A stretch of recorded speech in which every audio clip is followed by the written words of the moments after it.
So people are actually obsessed with the idea of life continuing, and there's no actual logical reason for it. If they're faced with the idea of total extinction, they resist, they hate the idea, and they always hold out for some hope that, oh, there must be some way life can continue. There must be some way, right? It's an unhealthy obsession with life continuing, no matter who gets hurt.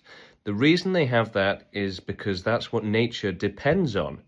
Nature actually depended on making us support completely illogical positions and ideas, because nature itself is illogical. You wouldn't choose to force the majority of babies being born into this world into extreme suffering and a cruel life, yet nature would, and nature does. But in order to keep that going, and essentially to keep the cycle of forcing our children to exist in cruelty and unsafe conditions, like this world, nature actually had to bend our minds to the point where we're obsessed with life continuing. We don't care about suffering existing. We don't care about what happens to our children. We force them into this existence with a massive chance of their lives becoming pure hell, and then it happening far too often. So, that's not an intelligent thing to do. That's a natural and unintelligent thing to do. And yet that's what people are doing, and that's because they're animalistic, essentially. They're trapped in this animalistic cycle, this natural cycle of just simply surviving and reproducing. And basically anything that goes against that is prevented by the brain biology that has developed to keep people stupid, to keep them dumb. So that actually explains all of human behavior. It explains why we have aggression, racism, sexism, war, division. We're extremely divided. We're not united in any way, shape, or form as a species. And that's because that unification is just one way of many in which humanity is prevented from becoming better. In fact, there's almost infinite ways in which humanity is inhibited and kept stupid. The structures in the brain are incredibly developed and capable of actually preventing any intelligent thoughts and keeping us in an animalistic way of thinking. So we actually do have the brain capacity for better thinking, for logical and rational thinking, but that is actively prevented even though the capacity is there. So the system doing this is incredibly powerful because it has to inhibit any thought or feeling that would lead towards breaking out of that animalistic mentality of just mindlessly surviving and reproducing, no matter who gets hurt, like an animal would, essentially, when in fact we are causing extreme suffering by, mindlessly forcing life to exist in this world. Into lives that they didn't ask for and didn't want, and then they suffer terribly. So that's the worst possible thing we could do, yet nature has normalized it in our brains.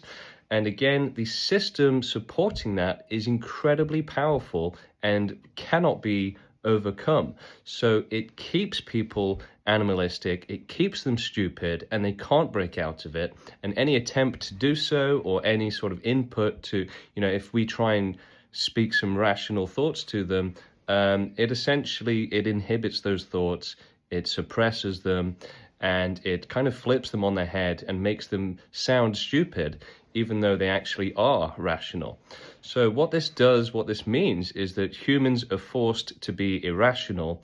Everything they do and say is technically irrational. So that rationality, it really is amazing what nature can do. It has essentially forced humans to be irrational in every aspect of their lives. If they were rational, then they would go against all of this suffering and all of this cruelty, but that goes directly against evolution and reproduction. So reproduction is where better things, better thinking, better logic gets bred out of existence, and only the stupidity that would lead to reproduction keeps reproduction going and is maintained and bolstered into that cycle of reproduction. So reproduction is a stupid cycle and requires stupidity, and it has gotten stupider and stupider and stupider, or more powerful and more developed and more evolved at keeping us stupid. So that's why we live in a terrible world.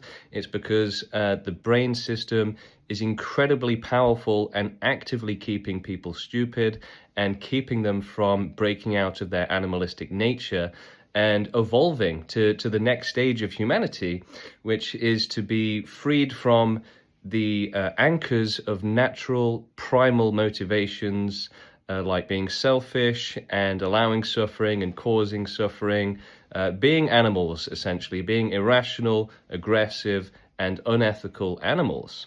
Everything good, everything right, everything logical is completely denied to humanity by the inhibitor, as I call it, which actively prevents them from being rational, prevents them from being intelligent, and prevents them from being empathetic, because that's how it evolved. The cycle of reproduction, it relies on cruelty, and it relies on stupidity and forcing life to be stupid. So it's amazing in that sense, because again, it really relies directly on forcing life to reproduce and to put their offspring into incredibly cruel conditions. The vast majority of life born on this planet will die painfully as a baby, considering animals in nature. So again, that any sort of care for those children has gone out the window, and any sort of care for life or for the potential of suffering is out the window and replaced with this animalistic mentality, which again, nature thrives on.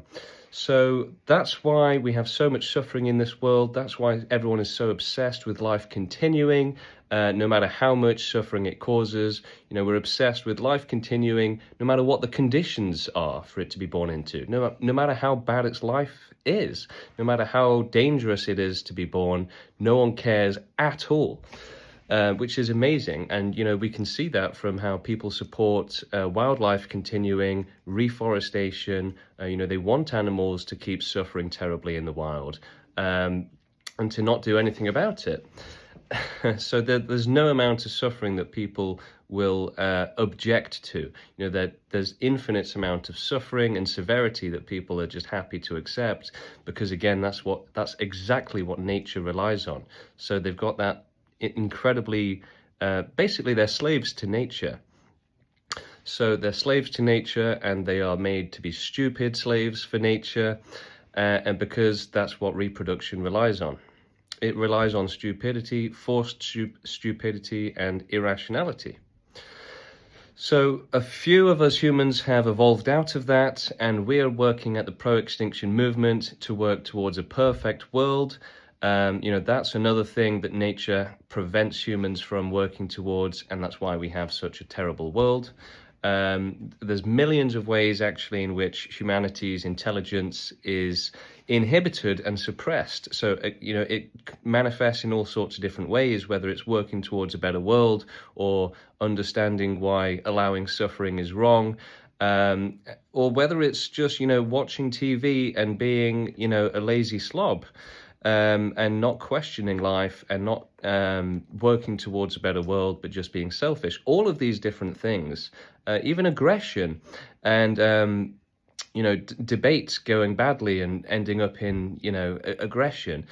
All of these things are actually basically parts of the inhibitor and the natural system keeping us down, keeping us stupid. There are better ways to do all of these things, but we don't have access to them because our brains are denying it in an incredibly complex way, where it's, I don't think there's actually like an intelligence to it, but it essentially simulates intelligence with the mechanics that it uses to basically get ahead of us and get ahead of our thoughts, and to suppress them and to keep us animalistic. So for some of us, that effect isn't as prominent, and we've actually managed to get out of it, to escape that system. And again, we're working at the pro-extinction movement. We're against suffering, whereas nature is in favor of suffering. right? So you have humans enslaved to nature being made to be stupid who are supporting nature, which again is just supporting reproduction. Reproduction has to be stupid, and that's how it comes about, by mutations and evolution just happening to force stupidity and force life to exist in cruel conditions. And that is just a natural phenomenon that will always happen with life existing, where the kinder life, the smarter life, the more empathetic life goes extinct, and the stupider, more cruel life goes on to survive and reproduce and force their offspring into cruelty and misery. So help us fight against all of this at the Pro-Extinction Movement, proextinction.com. Get involved and help us change the world and end all suffering with total extinction. So animals shouldn't be forced to exist in this cruel world anymore. Humans shouldn't be forced to exist in this cruel world anymore. And we should prevent all life from existing for as much of the world as possible, as much of the universe as possible, working towards ideally a universe with no life and no possibility of life, and therefore no possibility of suffering. So help us fight for this at the Pro-Extinction Movement. Become an activist today and do peaceful activism with us, and help us save all of these victims from billions of years of more extreme, cruel suffering. So that's the right thing to do. Help us achieve this. Get involved today.